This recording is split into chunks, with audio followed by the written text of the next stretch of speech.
Hora de Saúde. Oferecimento Macedo Hospitalar. Tradição em tecnologia, presentes nos melhores hospitais da Amazônia. Shopping da Saúde, o shopping do bem-estar. Neurogênesis. Com base no alicerce do ensino, pesquisa, assistência, tem a solução neurológica para você.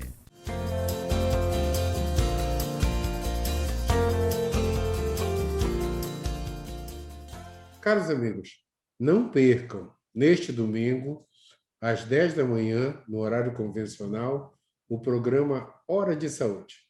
O convidado é o Dr. Celso Vaz. O Celso Vaz não é médico, o Celso Vaz é um engenheiro clínico que vem falar para a gente quais as aplicabilidades todas, no momento atual, da engenharia clínica em um hospital. O que é engenharia clínica? O que é um engenheiro clínico? A gratidão é minha, doutor. É um prazer estar aqui. E saber que a ciência, ela chegou o momento de ter o conhecimento transversal, né? E um dos aspectos que a engenharia clínica tem, contempla, é esse conhecimento que atravessa vários campos de especialidade, de expertises, de focos de atendimento. Por exemplo, dentro da engenharia clínica, nós precisamos dar suporte para os médicos, fisioterapeutas, para todos os profissionais de saúde, que envolvem conhecimentos de outros profissionais também. Então, nós temos que congregar conhecimentos de física, de química, de administração. Nós, por exemplo, temos que ter a gestão hospitalar. Nós trabalhamos dentro de um aspecto de dar resultados também, né? Nós trabalhamos até com psicólogos, né? Na atual pandemia, nós temos que ter todo um tato, lidar com uma linha de frente. A linha de frente está exausta na pandemia. Nós trabalhamos com aspectos gerenciais, né? Para obter números, resultados para os hospitais, né? E o principal de tudo, né, que é o aspecto da finalidade do ser humano, né, de recuperar o ser humano e olhar uma amplitude, né? Por isso que eu sempre digo que é um conhecimento transversal, né, um conhecimento que envolve vários aspectos. Nesse momento crítico do mundo, em que a engenharia clínica entra nessa área da pandemia, da Covid-19, neste momento no mundo? A pandemia tem nos levado a momentos de extrema solidariedade, entendeu? Uhum. Nós passamos a fazer parte e ser, além do aspecto técnico, nós passamos a fazer parte como seres humanos dentro do hospital, porque estamos atendendo e trazendo soluções, né, para os profissionais de saúde. Por exemplo, todo mundo viu a necessidade de ter um ventilador pulmonar. E qual a necessidade de ter esse ventilador pulmonar disponível a todo momento, né? Nós tivemos uma experiência fantástica, ainda na primeira onda da pandemia do ano passado, que foi uma ideia que nós tivemos na gestão da CESPA. Eu estava coordenando e precisávamos recuperar os ventiladores. Já existia também pelo Senai uma ação parecida no Sul, que nós congregamos, levamos alunos, colegas, nossos parceiros de pares de profissão. O Senai congregou esse espaço e nós, por exemplo, conseguimos recuperar mais de 200 ventiladores, né, em solidariedade. Quer dizer, isso foi um aspecto que agregou uma equipe, agregou todos os valores que a gente tem de ser humano. Custo zero, né? Solidariedade foi a tônica, né? Então, isso continua, né? A segunda onda veio, nós já estávamos de equipamentos com um numeral um pouco maior. Em compensação, também o número da pandemia foi mais grave, foi acentuado, né? Então, esse histórico, essa forma de tratar, por exemplo, em todos os aspectos da engenharia, não passou só pelo equipamento, passou pelo fornecimento das estruturas hospitalares, passou pelo oxigênio, que foi muitas vezes debatido e teve a linha de frente esquecida, muitas vezes, por gestões anteriores, e eu digo isso a nível nacional. E digo que agora se viu a necessidade realmente de ter essa estrutura por trás, e é uma estrutura pública, né? Uma estrutura necessária para se enfrentar a pandemia, né? Com solidariedade. Certo. Você que trabalha no Hospital de Clínicas Gaspar Vianney, lá no Hospital de Castanhal, no Hospital de Castanhal, me fala uma coisa. Pergunta assim de curiosidade. Por que nós temos que obter parâmetros do paciente assim com perfeição? E qual o papel da metrologia no hospital? Professor Eduardo, você imagina um paciente que está precisando de um ventilador e está precisando da funcionalidade do equipamento.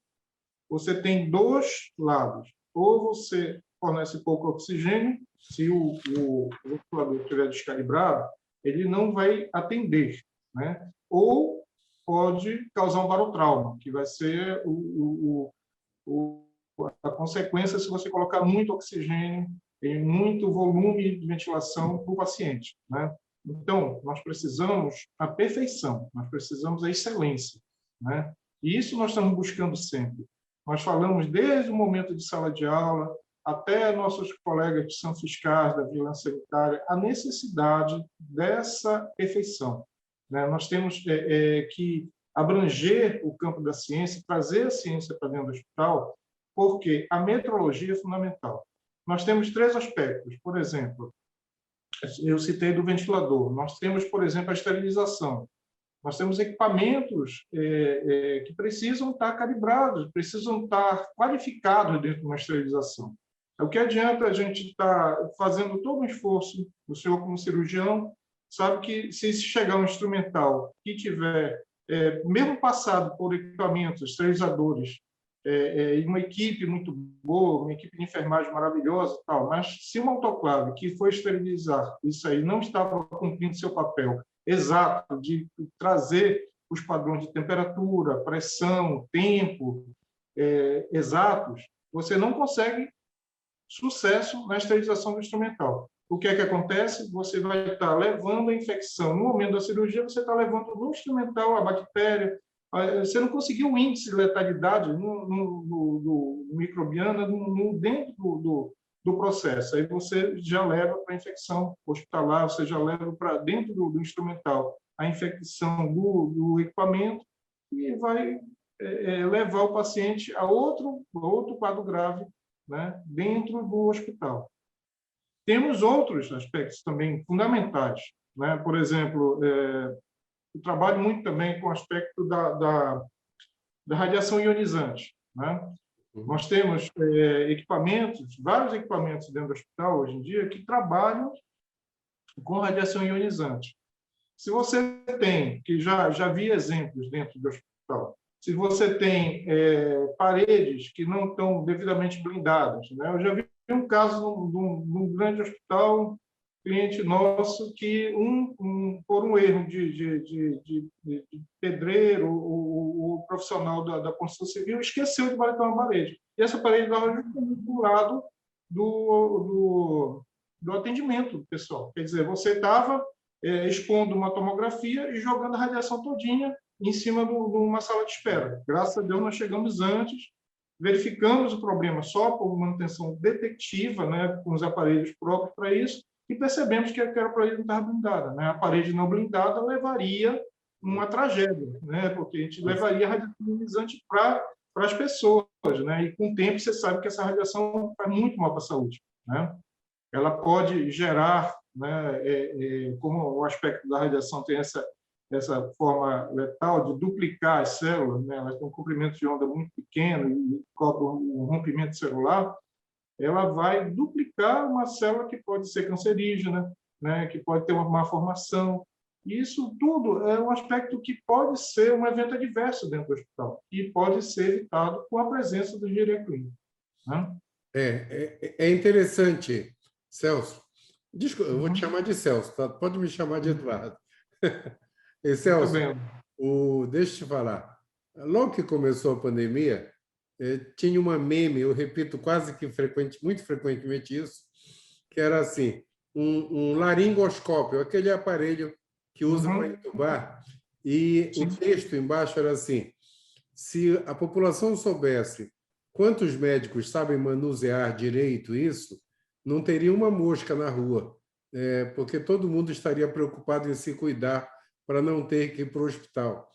E você falou no começo um detalhe super importante: entubar o paciente, colocar o paciente no ventilador, usar os parâmetros do ventilador todo.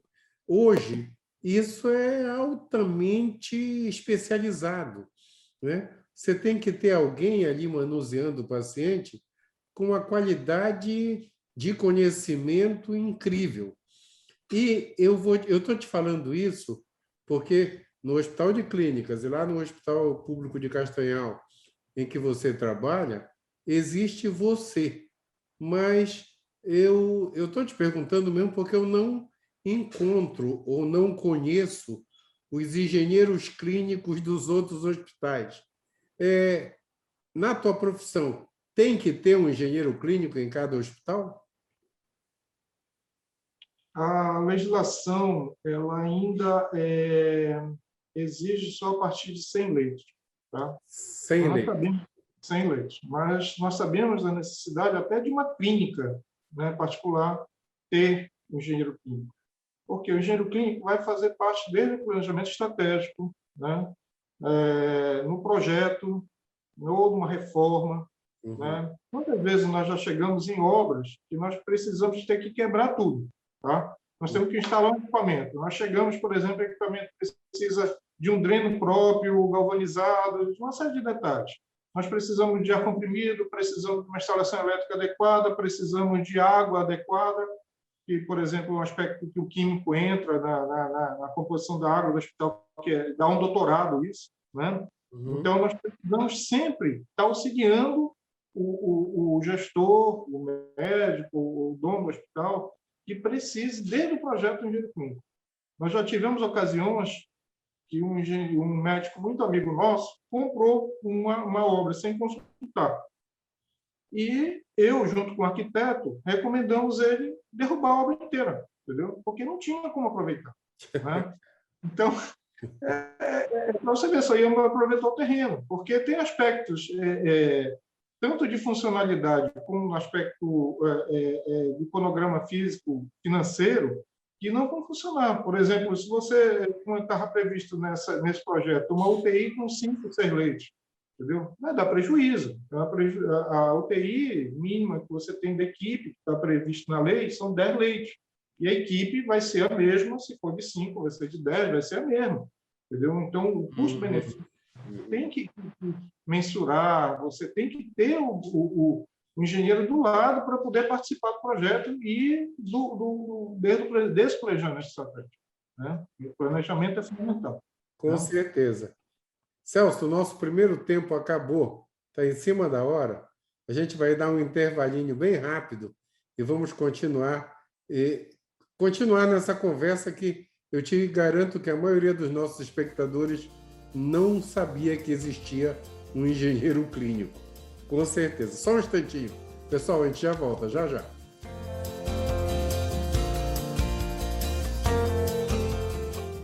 Hora de Saúde. Oferecimento Macedo Hospitalar. Tradição em tecnologia, presentes nos melhores hospitais da Amazônia. Shopping da Saúde, o shopping do bem-estar. Neurogênesis. Com base no alicerce do ensino, pesquisa, assistência, tem a solução neurológica para você.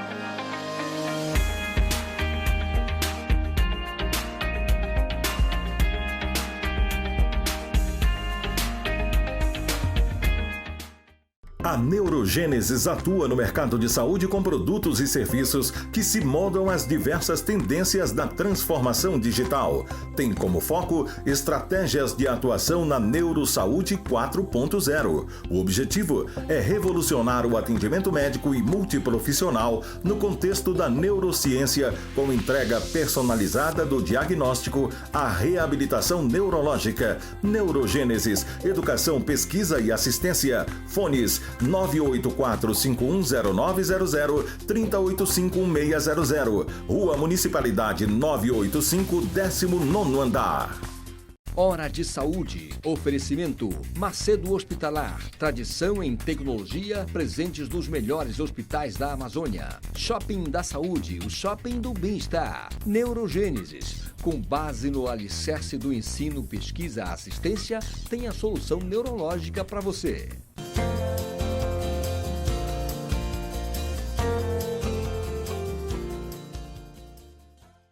Voltamos nessa conversa maravilhosa de informação com o Dr. Celso Vaz, engenheiro clínico, né? A grande maioria nem sabia que existia essa profissão. Mas, Celso, explica uma coisa para a gente. O que é engenheiro clínico e engenheiro biomédico?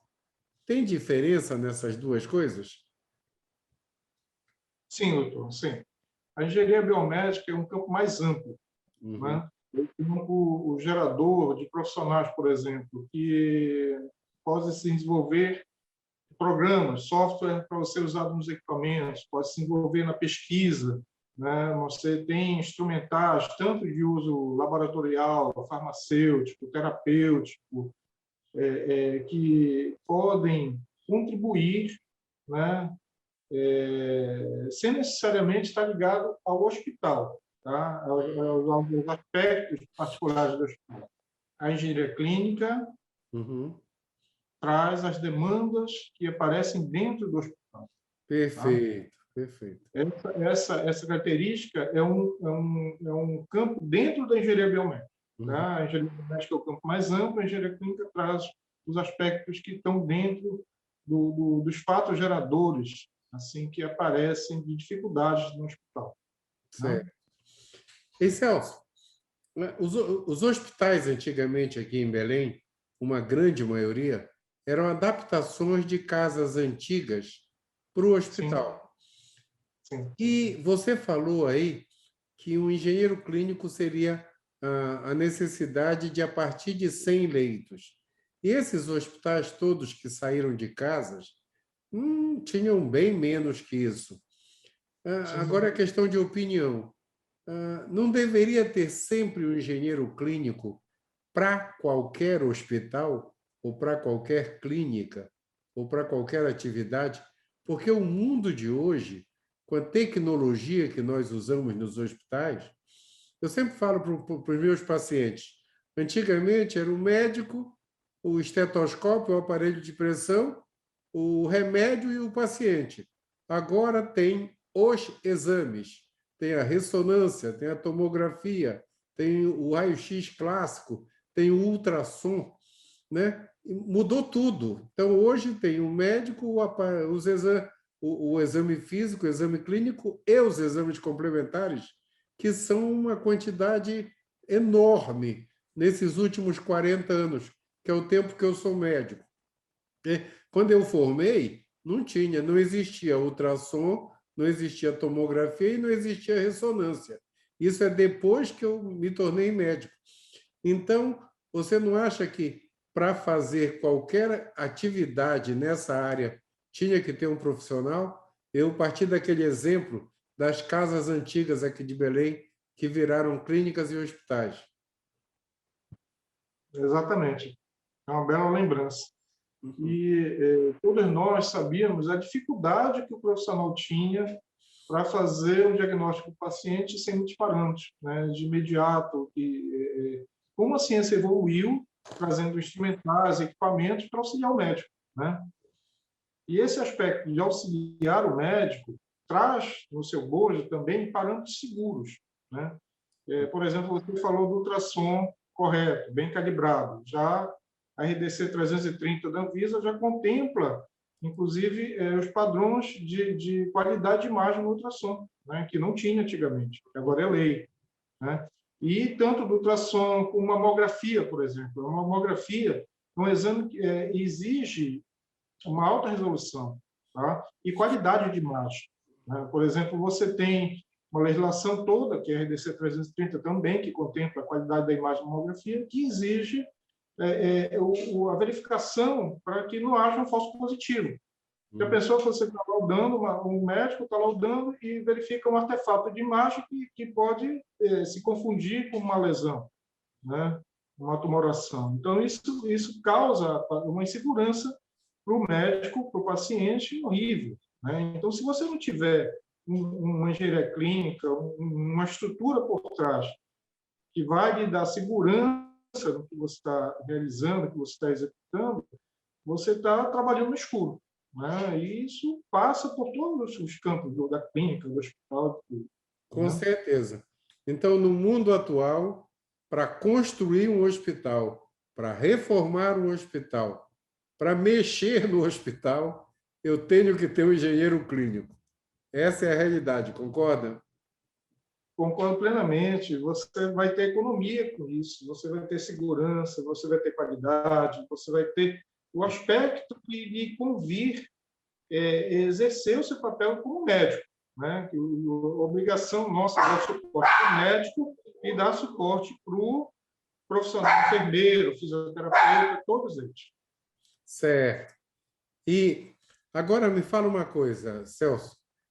Como é a formação de um engenheiro clínico? Como é? Eu entro na faculdade para ser engenheiro, faço vestibular para engenharia, vou me formar em qual das engenharias para depois chegar nesse ponto de qualidade de vocês? Nós temos dois aspectos. Nós temos a formação de engenharia biomédica, que já tem aqui na Universidade Federal do Pará, que é uma formação básica já que forma o engenheiro biomédico. Mas nós podemos também ter a pós-graduação de engenharia clínica, que pode ser executada, contemplada por vários profissionais, físicos, engenheiros, tecnólogos, todos eles podem ter formação pós-graduação em engenharia clínica, tá? Para trabalhar no hospitalar, entendeu? Certo. Então, particularmente, eu trabalho em duas instituições que eu ministro aulas e que elas têm essa pós-graduação, que nós temos profissionais de vários campos, entendeu? Nós temos administradores e gestores hospitalares que querem ter essa pós-graduação de engenharia clínica, tá? E não vão assinar como engenheiro, né? O CREA não tem essa função de colocar na mão de uma pessoa que não é engenheiro uma função de assinar como engenheiro, mas é um campo de conhecimento vasto e amplo e útil para essas pessoas, tá? Que trabalham principalmente com a gestão hospitalar, tá? Então, eu já vou fazer vestibular baseado que eu quero fazer engenharia biomédica. Pode fazer engenharia biomédica. E temos aqui na Universidade Federal do Pará. Tem. É só esse o curso, engenharia biomédica? A nível de graduação, sim. Agora, por exemplo, se você já é engenheiro, você pode ser engenheiro civil, você pode ser arquiteto. Eu quero fazer a pós-graduação em engenharia clínica, eu posso fazer normalmente, tá? E tem várias instituições que têm essa pós-graduação, tá? Então, os técnicos, os físicos podem ir para isso. Um grande profissional que nós precisamos muito do físico, né? Você sabe que a especialidade da física médica, né, que tem os serviços de radioterapia, de medicina nuclear, todos precisam do físico. Né? E temos uma grande necessidade do físico dentro do hospital. Né? Perfeito. Não, eu faço hemodinâmica e, eternamente, eu morei em São Paulo 15 anos, nós tínhamos o físico o tempo todo. Né? Agora, aqui nos grandes hospitais, já começam a ter os físicos responsáveis, que a gente não tinha isso à mão. Por isso que eu achei muito interessante essa conversa contigo.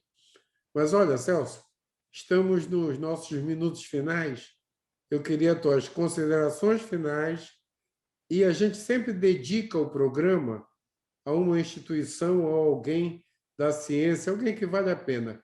Pode ser até da família.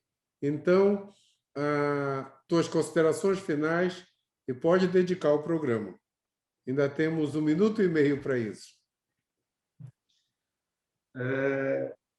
Eu gostaria de relembrar a palavra-chave que essa pandemia nos trouxe, que é a questão da solidariedade, né?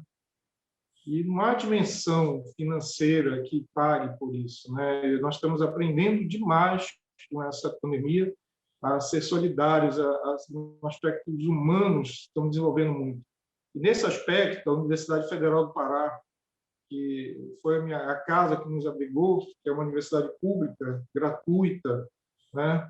Tem todos os méritos de necessidade de continuação que nós verificamos, principalmente agora. O que seria de nós se não tivéssemos o SUS, se não tivéssemos grandes profissionais formados, né, que tiveram oportunidade de vir de camadas inferiores da sociedade, né, que conseguiram alcançar um momento dentro da Universidade Federal do Pará. Por isso que eu sou sempre grato ao UFPA, né, e é a minha segunda casa, a minha segunda família, né, e a minha família que sempre me dá apoio em tudo, né, a minha mãe querida, o meu pai, todas essas pessoas que ajudam na formação educacional, né, como a gente quer transmitir e a gente quer ser um elemento transformador da sociedade, né, e esse vem justamente pelo aprendizado que a pandemia vem nos trazendo, né? Legal, legal mesmo. De vez em quando alguém me pergunta o que é esse broxinho aqui, né? É o broxinho da minha formação, da Universidade Federal do Pará. Lá eu fiz medicina e depois tive apoio de bolsa para fazer, ainda fiz fora, não tinha aqui, mestrado, doutorado, pós-doutorado, tá? E toda a minha formação, eu tenho capítulos em livros que já me fizeram fazer palestras em vários lugares do mundo, todos com o apoio da Universidade Federal do Pará, a nossa casa-mãe aqui. Eu tive assim duas conexões enormes com o Colégio do Carmo, né? Desde que eu vim morar em Belém, eu sou amapaense, estudei o ginásio e o científico no Colégio do Carmo, que agora fechou, por incrível que pareça, fechou. E eu tenho uma grande parte da minha formação lá, e depois na Universidade Federal do Pará, da qual somos professores e temos assim o maior orgulho de fazer parte da casa, né? Eu fiquei agora feliz por você ter feito esse comentário. Obrigado, Celso, obrigado mesmo, obrigado de verdade. Você deu uma chamada de atenção agora numa profissão que poucas pessoas conheciam. Eu te confesso que eu conhecia o físico nos hospitais, eu não conhecia um engenheiro clínico, e eu vivo dentro de hospital. Obrigado mesmo. Obrigado, e viva o UFPA e ao SUS, né? Com certeza, com certeza. Eu tenho um amigo nos Estados Unidos que depois que ele chegou lá, que ele descobriu o quanto o SUS é importante, né? O quanto ter um apoio da estrutura governamental é importante. Pessoal, o nosso SUS é referência mundial, tá? É referência mundial. Um dia faremos um programa só para discutir o SUS aqui. Obrigado, Celso. Muito obrigado. Obrigado à Universidade Federal do Pará. Turma, uma semana iluminada para todos e até domingo que vem. E continuem se cuidando, que está todo mundo preocupado ainda com a pandemia. Um abraço a todos. Hora de Saúde. Oferecimento Macedo Hospitalar. Tradição em tecnologia, presentes nos melhores hospitais da Amazônia. Shopping da Saúde, o shopping do bem-estar. Neurogênesis. Com base no alicerce do ensino, pesquisa, assistência, tem a solução neurológica para você.